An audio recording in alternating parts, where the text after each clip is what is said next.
పేద బ్రాహ్మణులకు విద్యా వైద్యం అందే విధంగా శ్రీలలిత గాయత్రి బ్రాహ్మణ సంఘం కృషి చేస్తుందని సంఘం గౌరవ అధ్యక్షులు సుబ్రహ్మణ్యం, అధ్యక్షులు మినిమేల రామచంద్రరావు, తురగా సూర్యారావు పేర్కొన్నారు. కాకినాడ వలసపాకల వాకలపూడి శ్రీలలిత గాయత్రి బ్రాహ్మణ సంక్షేమ సంఘ ఆధ్వర్యంలో 7వ కార్తీక వన సమారాధన కార్యక్రమం నిర్వహించారు. ఈ సందర్భంగా వారు మాట్లాడుతూ వలసపాకల వాకలపూడి ప్రాంతాల్లో నివసిస్తున్న పేద బ్రాహ్మణుల జాబితాను సేకరించి వారికి గత ప్రభుత్వంలో ఇళ్లు లేవని పేదలకు ఇళ్ల స్థలాలు ఇవ్వడం జరిగిందన్నారు. సంఘం ద్వారా మరియు సంక్షేమ కార్యక్రమాలు చేపడతామన్నారు. ముఖ్య అతిథులు మండలిక అన్నపూర్ణ సుబ్రహ్మణ్య వెంకటేశ్వర సత్యనారాయణమూర్తి ప్రసంగించారు. 75 సంవత్సరాలు దాటిన నరసింహమూర్తి, వెంకట సుబ్బారావు దంపతులకు సన్మానం చేశారు. ఈ కార్యక్రమంలో secretary Chaganti Veerabhadram, treasurer KSR Sastri తదితరులు పాల్గొన్నారు.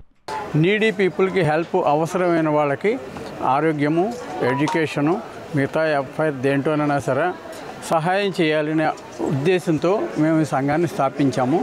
7 సంవత్సరాల నుంచి రకరకాల సహాయాలు చేశాము.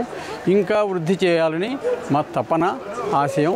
మేము ఈ 2 గ్రామాల్లో ఉన్న అన్ని ఇళ్ళకి వెళ్ళి వాళ్ళ డేటా, వాళ్ళ స్థితిగతులు, మనుషులు ఎవరున్నారు, వాళ్ళు ఏం చేస్తారు, వాళ్ళకి ఇల్లు ఉందా, ఓన్ హౌస్ ఉందా, లేకపోతే అద్దెంట్లో ఉంటున్నారా అని చెప్పేసి, అలాగే లాస్ట్ గవర్నమెంటు సైట్లు ఇచ్చినప్పుడు మా దాంట్లో ఓన్ హౌస్ లేదు, రెంటెడ్ ఇంట్లో ఉన్న వాళ్ళందరికీ కూడా సైట్లు ఇప్పించడం కూడా జరిగింది.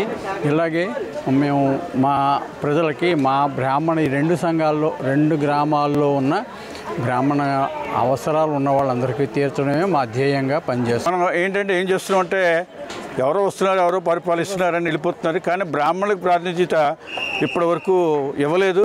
అలాగే గత ప్రభుత్వంలో 4గురికి బ్రాహ్మణ్స్కి పోస్టులు ఇచ్చేది. అలాగే డిప్యూటీ స్పీకర్ కూడా ఆడ మనకి బాపట్ల నుంచి కోన రఘుపతి గారికి ఇచ్చారు. కానీ ఈ ప్రభుత్వంలో, ఈ కూటమి ప్రభుత్వంలో మాత్రం బ్రాహ్మణులకి అన్యాయం జరిగింది. కాబట్టి ఇక ముందు ఏ వేసినా రాబోయే చైర్మన్ పదవులు కానీ ఇంకోటి కానీ ఏదైనా మా బ్రాహ్మణులకు ఇవ్వాల్సిందిగా లోకల్ ఎమ్మెల్యేలు, ఎంపీల ద్వారా మేము ప్రయత్నిస్తాం. దీనికి ఈ వేదిక నాందిగా చేసుకునే మేము ముందు దాని పోరాటానికి ముందుకు వెళ్తూ వారిని విజ్ఞప్తి చేస్తూ మన ఎమ్మెల్యేలు ఇద్దరు రూరల్ అండ్ అర్బన్ ఎమ్మెల్యేలు వనమాడి కొండబాబు గారికి, అలాగే పంతం నానాజీ గారికి, ఉదయ శ్రీనివాస్ గారికి, సానియా సతీష్ గారికి, అలాగే ఎమ్మెల్సీ పద్మశ్రీ, వీళ్ళందరినీ కూడా మేము మీట్ అయ్యి మేము ఒక మెమరాండం ఇస్తాం. మా బ్రాహ్మణులకు అన్నింటికి కూడా ప్రాతినిధ్యం వహించాలని, అన్ని దేవాలయాల్లో కూడా ప్రాతినిధ్యం ఇవ్వాలని కోరుతూ నాకు అవకాశం ఇచ్చిన వీళ్ళందరికీ గాయత్రి మాత కృపతో అన్నీ జరుగుతాయని నేను ఆశిస్తూ, బ్రాహ్మణ సంఘం అదే వాళ్ళ ఆశయాలు చూసి నేను ఫ్రీగా సర్వీస్ చేద్దామని చెప్పి జీరో జాయిన్ అయ్యాము. ప్రస్తుతాన్ని దీనికి అధ్యక్షుడిగా ఉన్నాను.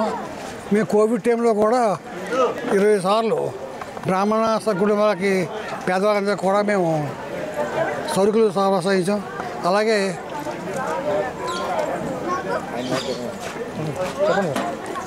బాగా చదివిన విద్యార్థులకి స్కాలర్షిప్లు ఇవ్వడం అలా చేస్తున్నాం. అది 2 గ్రామాల బ్రాహ్మణ కుటుంబాలందరూ కూడా మాకు ఎంతో సహకరిస్తున్నారు. ఇక ముందు కూడా అలా సహకరించి ఇంకా వృద్ధి చెందాలని కోరుకుంటున్నాం.